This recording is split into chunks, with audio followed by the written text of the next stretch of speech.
Stock लेकर आइए आप स्विगी का। और इस अर्निंग सीजन में अगर सबसे घटिया नंबर किसी कंपनी ने पेश किए हैं तो वो स्विगी के हैं। और एक्चुअली मैं सच बताऊं ना तो मुझे अब हैरानी हो रही है कि लोग यहाँ पर भी अभी भी लीप ऑफ फेथ ले रहे हैं। और मैंने आईपीओ पे भले ही पॉजिटिव व्यू लिया था और उसके बाद वो चला भी था 390 से 600 रुपये तक के व्यूज़, 600 रुपये तक का मूव आया था। मैंने प्रॉफिट बुकिंग की भी बात की थी आशीष, जब पहले साइन ऑफ रिवर्सल आए थे। लेकिन जिस तरीके के घटिया नंबर इस कंपनी ने पेश करें उससे एक चीज़ तो क्लियर हो गई है कि आप इन चीज़ों में ना होप ट्रेड लेके नहीं बैठ सकते। और इस स्टॉक की मुझे लग रहा है कि अगर ऐसे घटिया नंबर ये आगे भी देते रहेंगे तो और तगड़ी डी रेटिंग होनी चाहिए। और अगर आईपीओ प्राइस टूटा तो उसके और नीचे भी अगर इस स्टॉक में आपको आगे जाते हुए अगर भाव देखने को मिले तो कोई हैरानी नहीं होगी। और सिर्फ इसलिए कि ये अब स्टॉक जो है वो जोमेटो से सस्ता है, आप इस स्टॉक को बहुत जल्दबाजी में लेने की गलती मत करिए। क्योंकि अब एक चीज़ क्लियर हो गई है कि एक रीज़न से सस्ता है और सिर्फ रेवेन्यू बढ़ने से कुछ नहीं होगा। रेवेन्यू तो बढ़ा ही सकते हैं ना, रेवेन्यू बढ़ाने के लिए क्या करना है, थोड़े से और लॉस कर लो। अब वही गलती जो अनलिस्टेड मार्केट में हो रही थी, एटलीस्ट जोमेटो ने एक चीज़ तो रियलाइज़ कर ली कि प्रॉफिट बनाना है। और ऐसे घटिया नंबर अगर आप लेके आते रहेंगे तो फिर स्टॉक मार्केट आपको ऐसे ही पनिश करेगा। और अब तो मेरा ये व्यू बन रहा है स्विगी पर कि आगे जाते हुए ये अपने आईपीओ के प्राइस को भी तोड़ेगा। आज ऑलरेडी इसने एक्चुअली तोड़ दिया है 385, आगे उसको भी तोड़ेगा। और बहुत अब इसमें मैं एक नेगेटिव व्यू लेकर चलूँगा। और एक मेरा व्यू रहेगा कि यहाँ पर अब आप बिल्कुल गलती मत करें और प्रोमिसेस को लेकर मत माने। मैनेजमेंट आके जो, और कुछ मैनेजमेंट्स होती हैं उनकी काबिलियत होती है कि लोगों को कन्विंस करने की, वो कन्विंस कर देते हैं कि हम बहुत अच्छा करने वाले हैं और रिजल्ट एकदम फिसड्डी रिजल्ट। और अगर ऐसा ही रहा तो फिर इस स्टॉक में मुझे लग रहा है अगले 1-2 क्वार्टर मोर अगर ऐसे नंबर आ गए तो यहाँ से और 30-40% गिर जाए तो मुझे हैरानी नहीं होगी। इसमें बिल्कुल बहुत ख़राब, बेहद ख़राब नंबर्स। और जिसे कहते हैं कि एक तरीके से अगर आईपीओ इन्वेस्टर्स फील करें कि ठगे हुए से फील करें तो उसमें कोई हैरानी नहीं होनी चाहिए। चलिए खैर एक काम करते हैं, एक जोमेटो वर्सेस स्विगी एक थोड़ा सा एनालिसिस कर लेते हैं। मंगलम जुड़ गए हमारे साथ। मंगलम, गुड मॉर्निंग, बताइए। तो अगर आप स्विगी और जोमेटो के नंबर्स देखें, थर्ड क्वार्टर के नंबर्स, तो स्विगी और जोमेटो का जो ग्रॉस ऑर्डर वैल्यू है उसमें ग्रोथ में जोमेटो कहीं ज़्यादा है स्विगी से। स्विगी का जो ग्रॉस ऑर्डर वैल्यू है कुछ 38% से ग्रो किया है, जोमेटो इज़ 57%।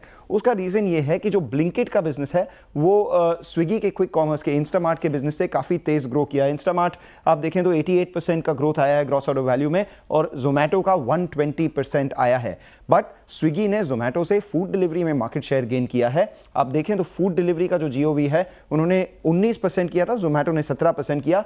और स्विगी कह रहा है कि 18 से 22% तक ये ग्रो हो सकता है। एडजस्टेड मार्जिन भी उनका टारगेट जो है वो 5% है। तो जो फूड डिलीवरी बिजनेस है उनका वो काफ़ी स्ट्रांग है। आप देख सकते हैं वहां पर उन्होंने मार्जिन एक्सपेंशन भी दिखाया है और उन्होंने ये भी कहा है कि FY26 थर्ड क्वार्टर में वो ब्रेक इवन करेंगे कंट्रीब्यूशन। और जोमेटो में देखें तो क्विक कॉमर्स के जरिए उनका थोड़ा सा नेगेटिव व्यू है। उन्होंने कहा कि निकट भविष्य में ब्लिंकिट का लॉसेस चलता रहेगा। फूड डिलीवरी रेवेन्यू ग्रोथ सुस्त कमजोर कंज्यूमर सेंटिमेंट के कारण आया है। पर सच बात यह है कि उन्होंने फूड डिलीवरी में थोड़ा सा मार्केट शेयर गंवाया है थर्ड क्वार्टर में। दोनों को अगर आप देखें तो वैल्यूएशन डिफरेंशियल एक है जो पैरामीटर स्ट्रीट बहुत अच्छे से देखता है। जब से जोमेटो के नंबर्स आए हैं स्विगी का स्टॉक जो है 12-15% नीचे हो चुका है और अपने पीक से भी 30% नीचे था। तो आप देखें तो पीक पर स्विगी और जोमेटो का जो डिस्काउंट था वैल्यूएशन का वो 35% था और आज करीब 50% है। तो जो वैल्यूएशन डिस्काउंट को देख रहे हैं वो ये बात भी नजर रखें। और फाइनल बात, अगर आप दोनों के कैश को देखें किसमें कितना है दम, जो जिसने आपने शुरुआत में कहा था जोमेटो ने अभी $1 बिलियन रेज किया है तो उनके पास 19,000 करोड़ है। ये स्विच होना चाहिए। जोमेटो के पास 19,000 करोड़ है और स्विगी के पास करीब 8,000 करोड़ कैश बैलेंस है। तो जोमेटो का कैश बैलेंस क्योंकि उन्होंने $1 बिलियन रेज किया था वो स्विगी से 3 गुना है। स्विगी के पास अभी 8,000 करोड़ रुपए हैं। बिल्कुल, बहुत बहुत शुक्रिया मंगलम। और देखिए अब ये वैल्यूएशन गैप रीज़नेबल है मैं कहूँगा कि, और बल्कि बढ़ना चाहिए। मैं तो कह रहा हूँ कि अगर एक प्रॉफिट मेकिंग कंपनी और एक लॉस मेकिंग कंपनी जो इतना ज़्यादा लॉस डिक्लेयर कर रही है तो बिल्कुल वैल्यूएशन गैप बढ़ना चाहिए, बिल्कुल 100%। इस पर एक चेक ले लें। अमरीश पलिगा जुड़े हैं हमारे साथ। Amrish, good morning. Amrish, Swiggy या जोमेटो कोई व्यू होगा क्या? देखिए, पहले मैं ये बोलूंगा कि स्विगी के मैनेजमेंट ने काफी बड़ी गलती की है। बिजनेस अप और डाउन हो सकता है, I think that is acceptable to the market. पर जब अर्निंग्स खराब होने वाले हैं और उस वक्त आप काफी पॉजिटिव पीआर करते हो और स्टॉक बढ़ जाता है, तो ये मुझे लगता है कि उनकी बड़ी गलती है। इससे लॉस ऑफ कॉन्फिडेंस होता है, लॉस ऑफ ट्रस्ट होता है, और ये रीगेन करना बहुत मुश्किल हो जाता है किसी भी मैनेजमेंट के लिए। और इसके बाद तो मुझे लग रहा है कि आई मीन इससे तो जोमेटो का वैल्यूएशन बढ़ना चाहिए। I think the like rightly said, जो वैल्यूएशन गैप है बिटवीन स्विगी एंड जोमेटो, ये बढ़ेगा। बात कही है अमरीश ने, और स्विगी की मैनेजमेंट को एक्चुअली सोचना चाहिए। थोड़ा एम्बैरेसिंग है उनके लिए इस तरह से आकर आईपीओ के टाइम पर बातें इतनी बड़ी बड़ी करना और उसके तुरंत बाद इस तरीके के घटिया नंबर पेश करना। मतलब ये मुझे लग रहा है कि बहुत ख़राब है, और मैं डिसअपॉइंटेड हूँ काफ़ी। और मुझे तो लग रहा है कि ये मतलब क्या एक रिटेल इन्वेस्टर्स को कितना पेन हो गया उनकी वजह से, क्योंकि उन्होंने आईपीओ पर बिलीव किया होगा, उसके बाद पोस्ट आईपीओ भी ख़रीदा होगा, इतना आईपीओ ओवर सब्सक्राइब हुआ था, और उसके बाद नंबर्स इतने घटिया, और एक हल्का सा भी आपने हिंट नहीं दिया था मार्केट को कि आपके नंबर्स घटिया आएंगे। तो थोड़ा सा मैं डिसअपॉइंटेड हूँ इस चीज़ को लेकर। बिल्कुल ठीक है, ये है स्विगी और जोमेटो की कहानी।